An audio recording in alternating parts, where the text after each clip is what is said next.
him that. Hey, buddy, turn around, face away from me. Say just like that. Walk backwards to the sound of my voice. Keep walking backwards. Keep walking backwards, just like that. You're coming in for a minute today. You're coming here close to the road. Keep walking backwards. You're doing good. Just like that. Keep your hands out. Less legal. You're on backwards, just like that.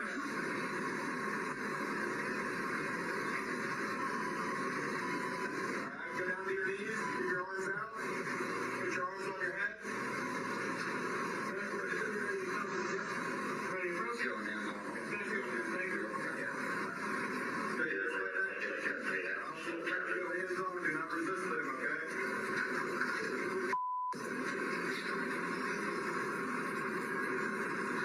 We're 10:15 at AMC. Do not require any additional units here.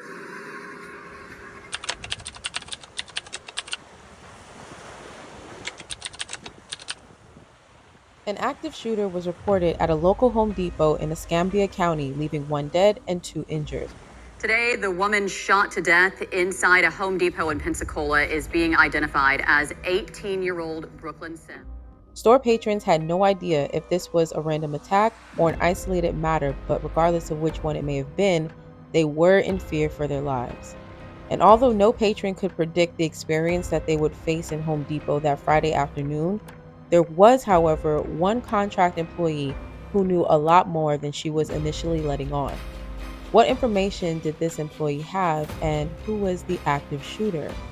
Was the deceased person the intended target, or was this a random act of violence? To answer these and many other questions, let's take a look at the events that led up to the untimely death of Brooklyn Sims.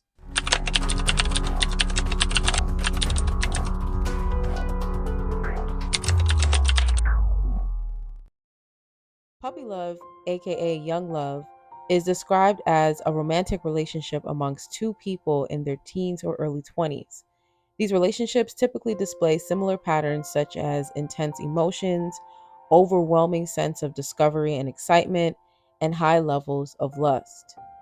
Young love is a part of the quote unquote growing up process, but if you're not careful, what once felt like a fairy tale could quickly become a reality check. And that would be the case for today's young couple. Brooklyn Sims was a cheerful and vibrant young woman. She's described as the life of the party. She could walk into a room and her aura would just warm up everyone's spirits. She was well liked and well loved. Brooklyn was also easy on the eyes, which made pursuing her as a love interest a no-brainer for a young man named Keith A.G. The way she could make you laugh. She could walk in a room and not say anything and just light up the whole room. I'm gonna miss that about her. It's a reason people used to call her my twin. Like, it's not just because we look alike, we act alike too. Brooklyn was a soft-spoken young lady. She had a smile that would light up a room. She's a daughter, she's a sister, she's a cousin, and most importantly, she's a mother. Because the last time I talked to my sister, she just wanted to be a good mother, raise her daughters. According to court testimonies, Keith stated the pair met through mutual friends and immediately sparked a romantic relationship.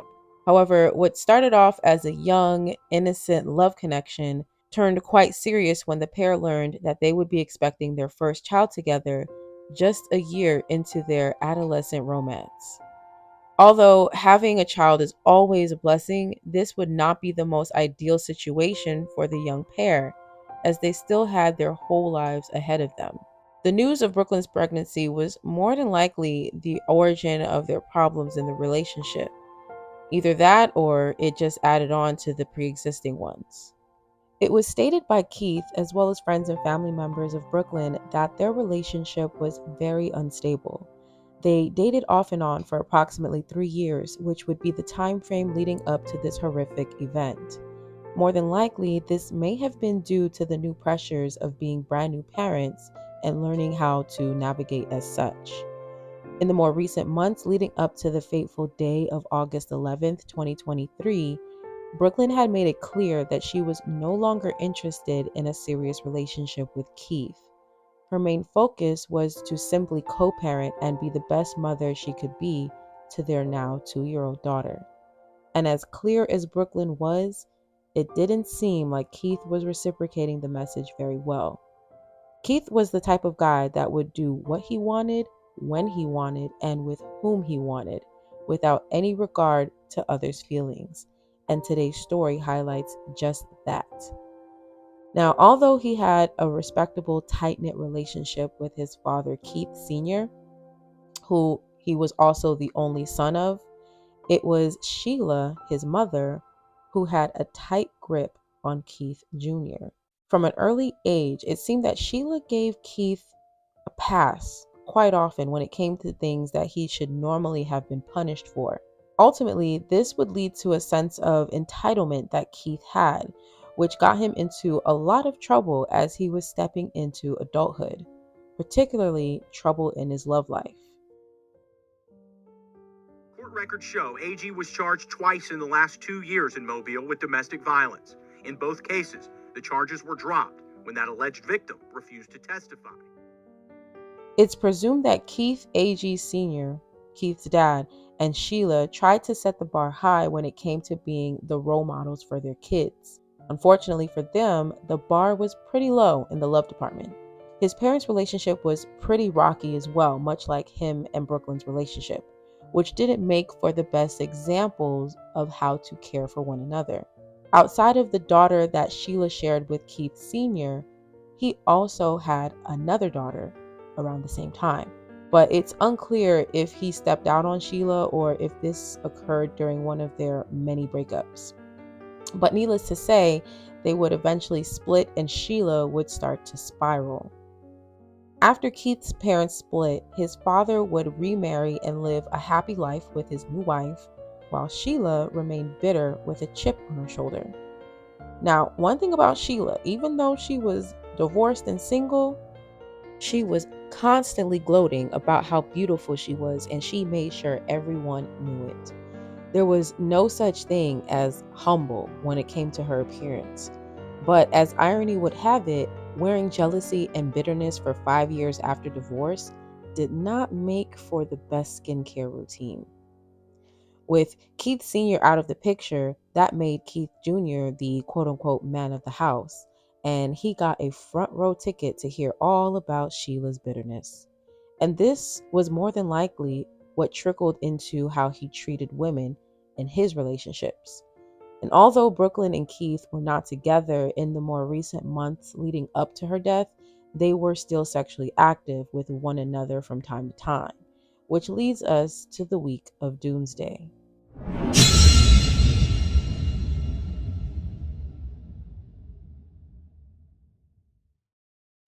On the weekend of August 3rd, 2023, Keith and Brooklyn would spend time together, which involved sleeping together. According to Keith, a few days after their encounter, he started to feel extremely uncomfortable in the genital region, which led him to get tested the following Tuesday. Later that week, Friday, August 11th, the medical center called him while he was at work and confirmed that he was suffering from an STD, specifically gonorrhea. Keith immediately became infuriated as he claimed that he had never contracted an STD before and also had never cheated on Brooklyn or slept with anyone else for that matter. So he immediately put the blame on Brooklyn because where else could he have gotten it from, according to him? The test results were believed to be the straw that broke the camel's back. From the moment Keith received that phone call about his test results, he only saw red. He got in contact with his mother via text message and explained the situation. This is where things took an extremely dark turn in the case. Keith expressed how pissed off he was and wanted to teach Brooklyn a lesson. He wanted to end her life. Now, as a mother, you would think that Sheila would try to talk some sense into her son and calm him down as he was truly speaking out of anger. But instead, not only did she support his decision to murder someone, the mother of his child, but she also gave him ideas on how to do it. A series of text messages that the pair tried to conceal would reveal a sinister plan that would eventually take place later that afternoon. Now, just a quick PSA. You are going to lose a few brain cells trying to read this conversation because, child, the ghetto. I just could not, and I refuse to read this aloud and struggle and sound illiterate. I refuse. So you guys can pause and read the conversation amongst Sheila and Keith, and then we will continue on with this story. The fact that neither one of these individuals thought that taking the life of another human was more than extreme is quite alarming. So, after the conversation, Keith made his way to his home, which at the time he was living with his quote unquote nanny, as we saw in the text messages. So, I'm assuming this would be Sheila's mother. So, in any case, he went home, ran into his bedroom, grabbed his pistol, and proceeded to start his 90-minute journey to Brooklyn's job at the Home Depot in Pensacola.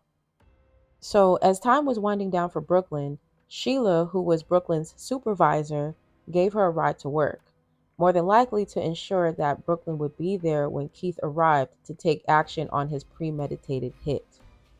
Once Keith arrived to his destination, he hopped out of his vehicle like a man on a mission.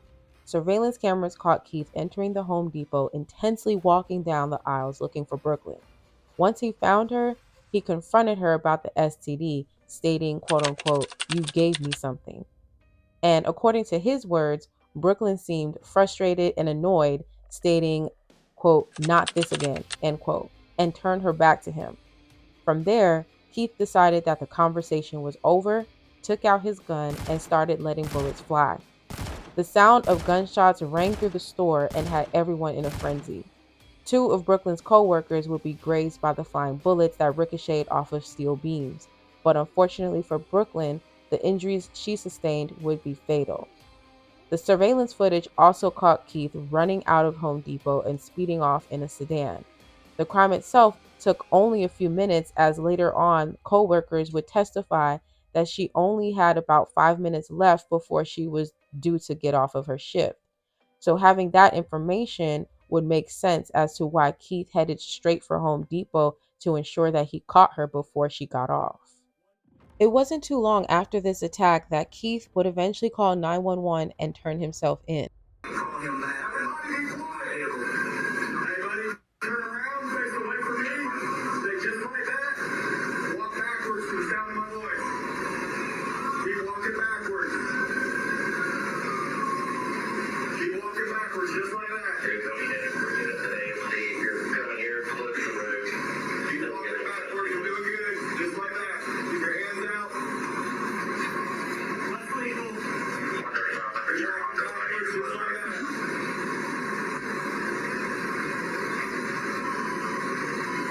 Alright, go down to your knees. Keep your arms out. Put your arms on your head.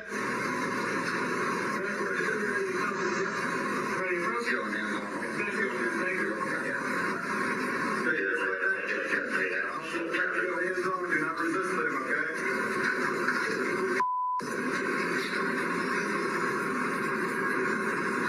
For 10:15 at AMC, do not require any additional units here.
The weekend of August 11th, 2023 panned out to be the most difficult time for the Sims family.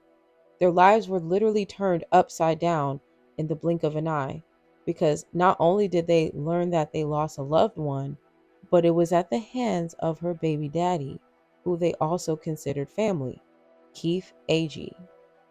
The family was truly distraught and wanted answers as to why Keith lashed out on Brooklyn. But it wouldn't take long for them to learn of the reasons, as the coworkers, who were also good friends of Brooklyn's, were in close enough proximity to overhear the very brief conversation that ended in gunfire. I seen him standing over her, basically. I seen her hit the floor. All I can remember is him tapping her and saying that you gave me something. One witness who recounted working alongside the victim described Agee's mother, Sheila, as their team leader, who was, quote, acting weird the morning before the shooting and ignoring other staff. While the family waited on news regarding the fate of Keith, the family orchestrated a balloon release ceremony that following Monday in honor of Brooklyn. However, there was one guest there that was not welcome nor invited, and that was none other than Keith's mother, Sheila. And what's so unfortunate for the family is that they had no idea how big of a hand she played in the demise of their deceased family member. But by the end of that same day, Sheila was put in handcuffs and taken into custody, and the family found out just how involved Sheila really was. Sick, sadistic, the lowest of the low. That's the reaction of Roxana Roberson after learning Sheila Agee reportedly told her son Keith to open fire on 18-year-old Brooklyn Sims while she was working at Home Depot in Pensacola last Friday. The Escambia County Sheriff's Office released messages between Sheila and her son. One of the messages of Sheila saying, "If you don't come kill her, you," an expletive. The messages were revealed by the Escambia County Sheriff's Office after family members on Monday gathered in Citronelle to hold a balloon release in honor of Sims. You can see Sheila Agee in this video. Robertson says family members already didn't want her there. However, she said no one knew the extent of Agee's alleged role in her cousin's murder. I didn't sleep in it at all that night. I tossed and turned all night long to know that you are that close. And I'm going to say, to a murderer. That's what I'm going to say.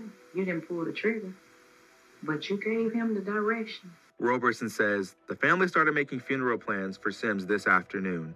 And as they plan to lay her to rest, Roberson hopes more women can share their stories of domestic violence, hoping this never happens to another family again. The perpetrator does not have the right to harass, bully, threaten, or put you in a position where you do not feel safe. With all suspects in custody, trial proceedings would eventually take place just a few months after the crime, which normally is unheard of. The trial proceedings were going to start with Keith. And during said proceedings, there were times where the defendant, Keith, could be seen with what appeared to be a smirk on his face, which signified how unremorseful he was for his actions, almost as if he was proud of what he had accomplished. After hearing from a plethora of witnesses, the defendant himself would take the stand to give his version of events.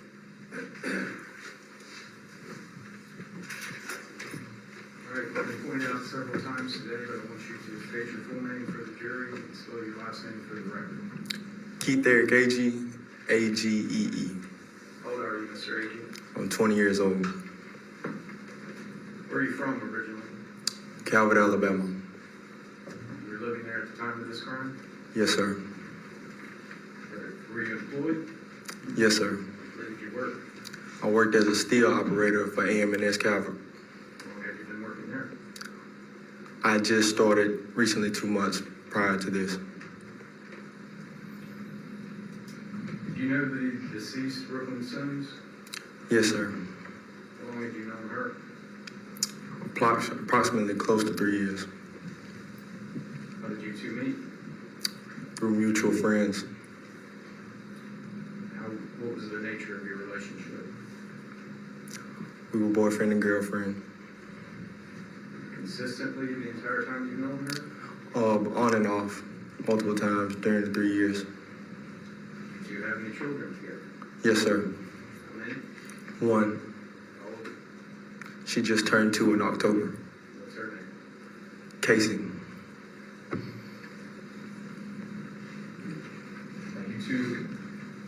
together? We have multiple times in the past. Were you living together at the time she died? No, sir. Were you two together at the time she died? Not officially, but we were going back and forth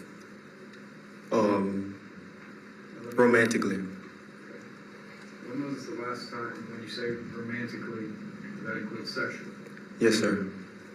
When was the last time the two were together sexually, romantically? The prior weekend from August the 11th. The weekend before she died? Yes, sir. How did you spend that weekend? We mostly stayed watching movies, joking and laughing, and playing with my now two-year-old. You two were co-parenting together, is that fair? Yes, sir.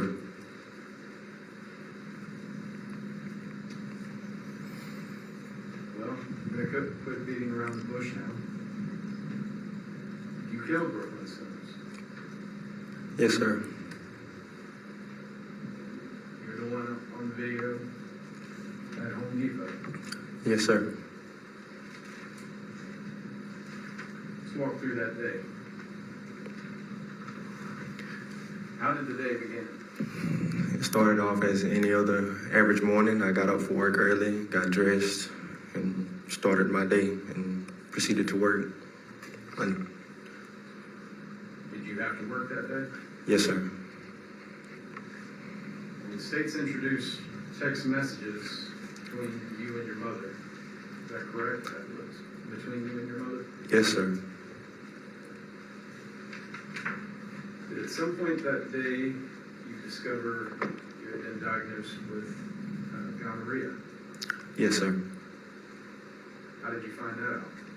I received a call from Greater Mobile Urgent Care.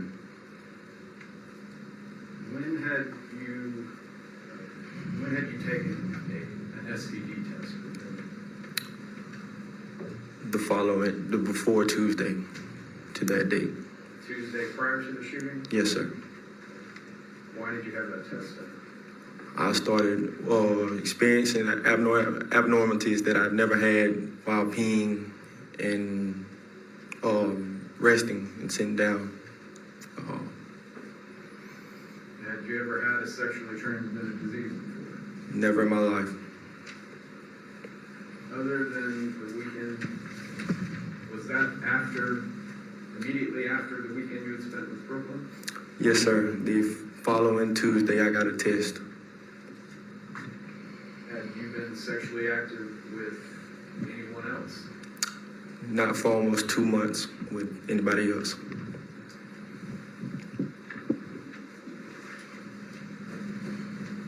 After receiving this information, what did you do next? I proceeded to leave work and head straight to my house. What did you go to your house for? I went to retrieve my firearm. How long were you there?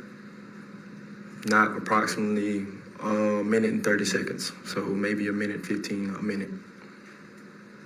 So that was a very... I left my car running. I ran in the door, jogged back out. Did you let anyone else know about your diagnosis? My mother. Why did you tell her? Because I knew that she and Brooklyn worked close in hand. I knew they worked the same job and they talked back and forth a lot. Did you know where Brooklyn was at that time? Not till my mother informed me.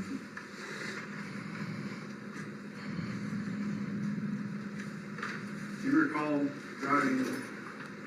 the drive from your home to Pensacola?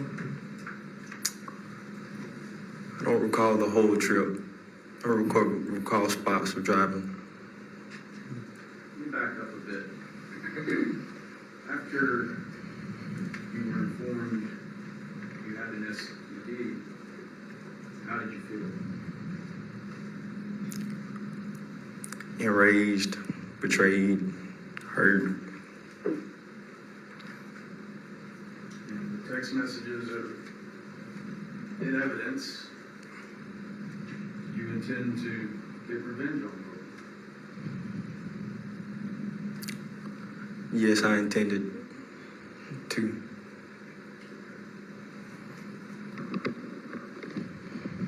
When you arrived at the Home Depot, was it your intention to shoot Brooklyn? Not fully. And what I mean by that is I was enraged until I arrived on aisle 52. When I got to aisle 52, seeing Brooklyn brought sort of a sense to me, brought me back down to earth, you know, being hot the whole way there, driving mad, seeing her kind of brought me back down to earth. So I remember pointing out my finger. I never got close enough even to touch her. I said, hey, you gave me something. And she said,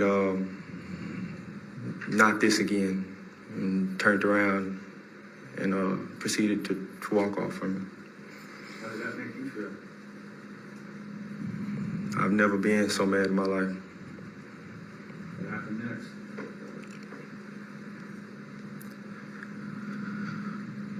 I pulled my firearm from my waistband and I proceeded to shoot Brooklyn.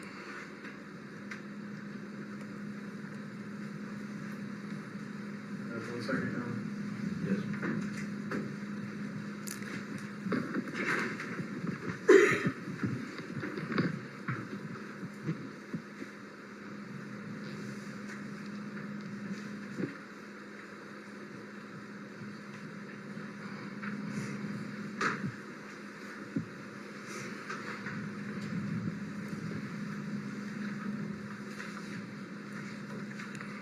Mr. Agee, do you have any remorse? Objection. How did you feel when she turned her back on you? Hurt, betrayed, mad. Tell Brooklyn if she was here today. Objection. That's sustained. No further questions? Questions? Yes.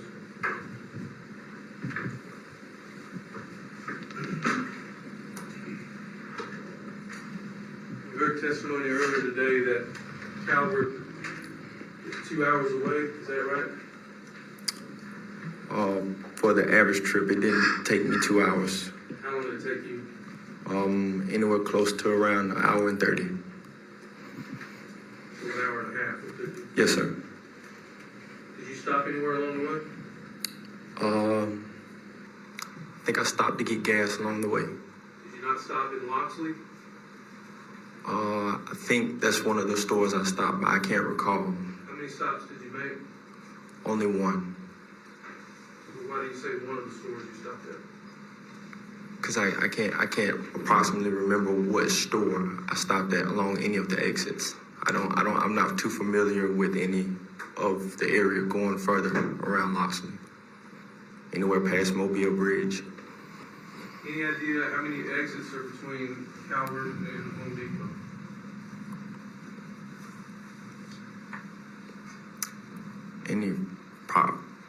I'd say about 20 maybe. About 28. Now you got the phone call that morning from your doctor saying that you tested positive for the gonorrhea, right? Yes, sir. And you said you were at work when that happened and you went straight home and that we heard that was your grandmother's house, right? Yes, sir. How far was that from your work? It doesn't take me 2.5 minutes to leave my job and get to my house. You said you weren't in the house, but a minute and a half, you said? Yes, a minute and a half, yes, sir. How do you know it was a minute and a half? I remember leaving my car running, and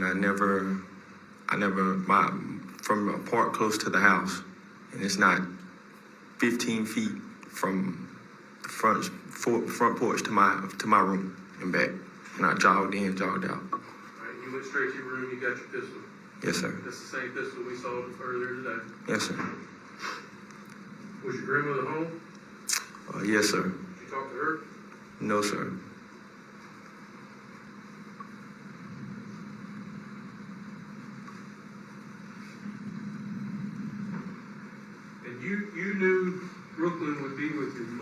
but you didn't know where they'd be working, right? Yes, sir. And you got the address from your mother. Yes, sir. So when you got the phone call from your doctor, you automatically assumed Brooklyn gave it to you, right? Yes, sir.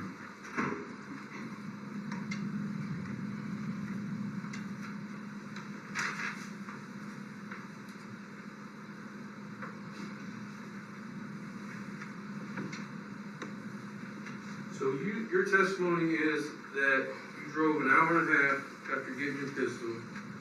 You got the address from your mother. You went straight to the Home Depot, right? Yes, sir. Didn't stop anywhere in Pensacola. No, sir. I didn't stop in Pensacola. No, sir. So you went straight to the Home Depot. You parked your car actually next to your mother's car, right? Yes, sir. Okay. You left your car and you went up to approach Home Depot. You saw the video earlier, right? Yes, sir. Okay. You had your phone out. Yes, sir. What were you looking at? Nothing. My phone was just in my hand from being in the car. I had GPS on because I didn't know my way through Pensacola or how to get to Home Depot. When you were in the parking lot and in that store, did you not look down at your phone? I can't recall. Was your mother telling you where she was? No, sir. Not in the store. No. Did she drop a point to you? She told me on the way to Home Depot that they would be in Home Depot. Did she tell you what aisle? No, sir. Did she drop a point to you? No, sir.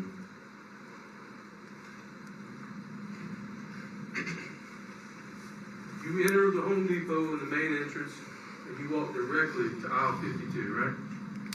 No, sir. I walked along the aisles looking. I didn't know which aisle exactly that she would be located on. You didn't stop and talk to anybody? No, sir. You went straight to her?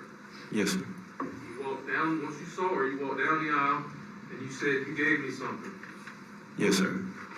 She says, in your words, not this again, and turned away from me. Yes, sir. You said on the ride over here, this hour and a half, you were enraged, betrayed, felt hurt, right? Yes, sir. And you said you saw Brooklyn and it all melted away. Yes, for that brief moment. Yes, sir. How long was this brief moment? Until she turned away from me and said, not again. And then you said again, you felt hurt, enraged, betrayed. The same thing you just said. Yes, sir. Never been so mad in your life. Yes, sir. Because she turned away from you. Yes, sir. And you were going to teach her something. Yes, sir.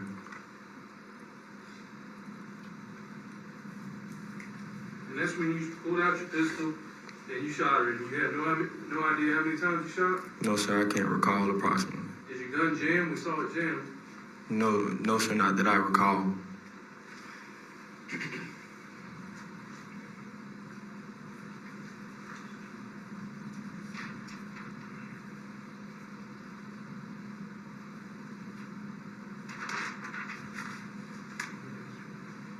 That's all that just said. Redirect.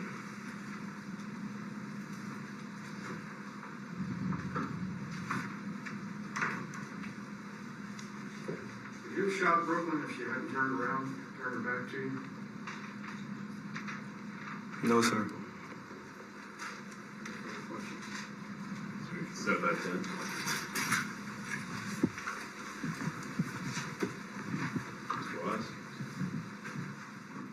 So, after hearing from Keith, we can definitely tell that there were some holes in his story. For one, he definitely tried his best not to implicate his mother as much as possible, but being that there were those text messages that they exchanged, he really couldn't avoid that. He also lied about why he had his phone in his hand when he walked into the Home Depot that day. He claimed that he needed the phone because he needed GPS to navigate his way around the area. But you don't need a GPS to walk inside of a Home Depot. But you would need a cell phone in order to confirm details sent to you as to where your target is inside of a store. While Keith's testimony did have some holes in it, one thing that we do know is a fact is that he did indeed kill his baby mama in cold blood. He murdered Brooklyn Sims. It's just unfortunate that the defense took the approach of twisting the truth to justify his actions. Since this was pretty much an open and shut case, the trial didn't last that long, just a few days, and the verdict came back guilty for first-degree murder because this definitely was premeditated. There were the text messages that laid out the plan. There was the 90-minute drive in which he could have changed his mind at any point and turned around. And there was even the confrontation he had with Brooklyn, where he could have tried to talk things out with her as two young civil adults. But instead, he was emotional and he let those emotions take over. And in one split second, he made the choice to change the lives of not only him, his mother, Brooklyn, and Brooklyn's family, but the 2-year-old daughter that they share together. And now she will grow up without a father because he'll be locked up for the murder of her mother. Honestly, this is a very embarrassing situation if you're in the shoes of Keith AG. Imagine you're getting locked up, you're going to prison for the rest of your life because you couldn't handle your emotions. You couldn't handle the fact that your baby mama didn't want to be with you anymore and she saw better for herself and just wanted to be a better parent for y'all's daughter. But in any case, it gets more embarrassing for Keith. So, as we all know by now, the reason why he made his way over to the Home Depot was because he was ticked off about the results he received regarding his STD of gonorrhea, and he felt he had contracted it from Brooklyn. But what he didn't know was that Brooklyn had also gotten tested. One last thing, I really didn't want to put this in the evidence because it has some medical information of what these things, but I should just realize that we have some objection. Judge, this is an extraction report from Sheila Agee's cell phone number, and there are just some text messages between her and Brooklyn. And the court would look on page 4.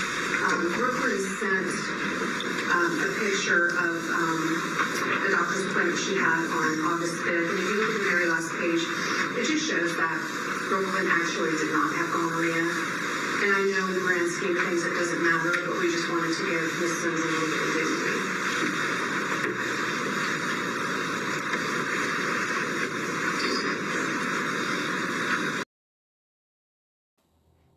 So not only was Brooklyn negative, but Sheila had knowledge of this and still chose not to clear things up with her son.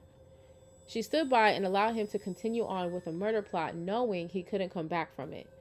Whatever happened to being a protector as his mom, letting him know when he's in the wrong and taking accountability for his careless actions that unfortunately led him to contracting a disease from someone else? She stood by and allowed him to believe that Brooklyn was the culprit of his discomfort. What beef could Sheila possibly have with an 18-year-old that would allow her to have such cloudy judgment? I mean, the amount of deceit, manipulation, dysfunction within this family is baffling. The actions displayed by Sheila AG were truly sinister in today's story, and I see why Keith Sr. left. Because how can someone live a life of peace when you're laying next to someone who is delusional and callous? As for Sheila, her request for bond was denied. She'll be spending her Christmas and bringing in the new year behind bars. Her trial date is scheduled for February of 2024.